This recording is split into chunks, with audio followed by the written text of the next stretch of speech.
আমি আপনার মাধ্যমে যে সমস্ত বিএলও মারা গেছেন তাদের পরিবারকে বলছি, আপনারা থানায় যান।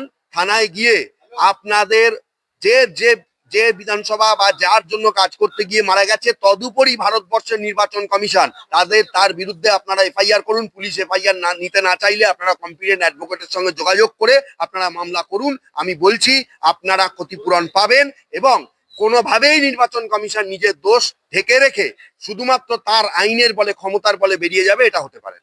এটা রাজনৈতিক দল হচ্ছে চোর চিটিংবাজে ভরা, ঠিক আছে? যেরকম দেশের ক্ষতি করছে বিজেপি, রাজ্যের ক্ষতি করছে টিএমসি। কিন্তু কিন্তু আমি মনে করি নির্বাচন কমিশন তারা নিরপেক্ষ সংস্থার কাজকর্মের জন্য যদি সাধারণ মানুষ তার হয়ে যারা কাজ করছেন এই স্কিমের অধীনে যদি কেউ মারা যান, অসুস্থ হন, তাহলে তার সম্পূর্ণ দায়িত্ব এবং সেই মারা যাওয়া ব্যক্তির ক্ষতিপূরণ দেওয়ার দায়িত্ব নির্বাচন কমিশনের হওয়া উচিত। না হলে মানুষের জন্য কাজ করতে গিয়ে যদি দেশের কাজে মৃত্যু হয়, তাহলে তার কম্পেনসেটরি পার্ট হিসাবে নির্বাচন কমিশন সেই প্রতিটা মৃত বিএলওকে যারা এই কাজ করতে গিয়ে অ্যাসাইন্ড এবং মারা যাচ্ছে তাদেরকে আমি মনে করি 10 কোটি করে টাকা, এবং যারা অসুস্থ হয়ে এসআইআর এ লাইন দিতে গিয়ে মারা গেছে তাদেরও প্রতিটা পরিবারকে 10 কোটি করে টাকা নির্বাচন কমিশন নিজের তহবিল থেকে দেওয়া উচিত। কখনোই এইভাবে কারোর জীবনের বিনিময়ে তার এসআইআর করিয়ে নিতে পারে না।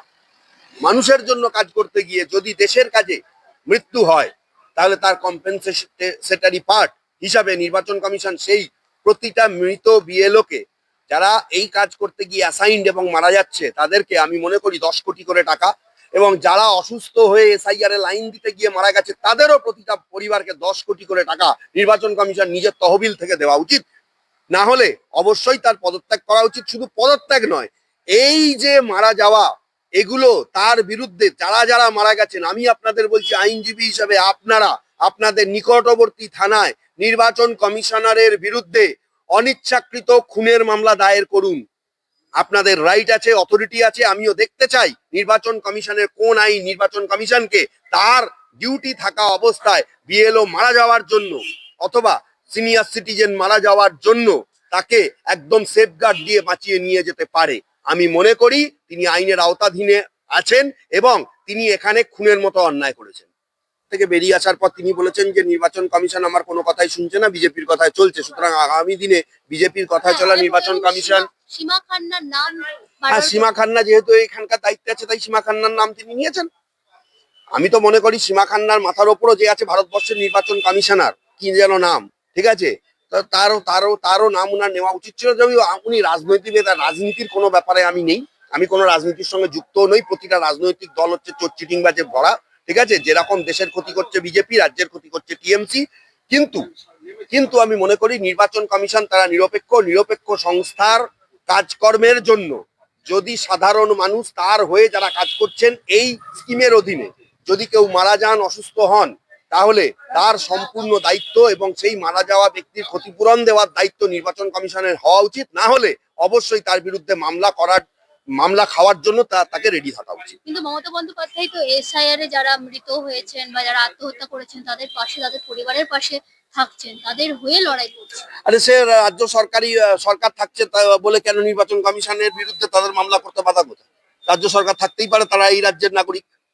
আমি এখানে তৃণমূল বলবো না, যদিও তার মধ্যে সূক্ষ্ম তৃণমূলীকরণ রয়েছে। কারণ হচ্ছে তার সরকারের পাশে থেকে এই যে দেখো আমরা আছি, তুমি তৃণমূলকেই ভোটটা দিও, গল্পটা এইটাই। কিন্তু সরকারের হেড হিসাবে, মুখ্যমন্ত্রী হিসাবে তিনি তার সহনাগরিকদের পাশে থাকছেন, ভালো কথা।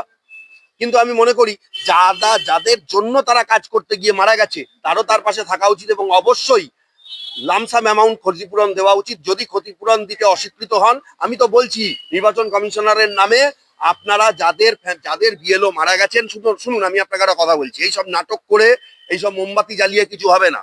মারা গেছেন, আপনারা নিকটবর্তী থানায় যান।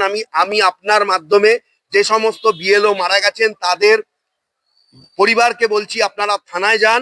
থানায় গিয়ে আপনাদের যে যে যে বিধানসভা বা যার জন্য কাজ করতে গিয়ে মারা গেছে, তদুপরি ভারতবর্ষের নির্বাচন কমিশন তার বিরুদ্ধে আপনারা এফআইআর করুন। পুলিশ এফআইআর নিতে না চাইলে আপনারা কম্পিটেন্ট অ্যাডভোকেটের সঙ্গে যোগাযোগ করে আপনারা মামলা করুন। আমি বলছি আপনারা ক্ষতিপূরণ পাবেন এবং কোনোভাবেই নির্বাচন কমিশন নিজের দোষ ঢেকে রেখে শুধুমাত্র তার আইনের বলে, ক্ষমতার বলে বেরিয়ে যাবে, এটা হতে পারে না।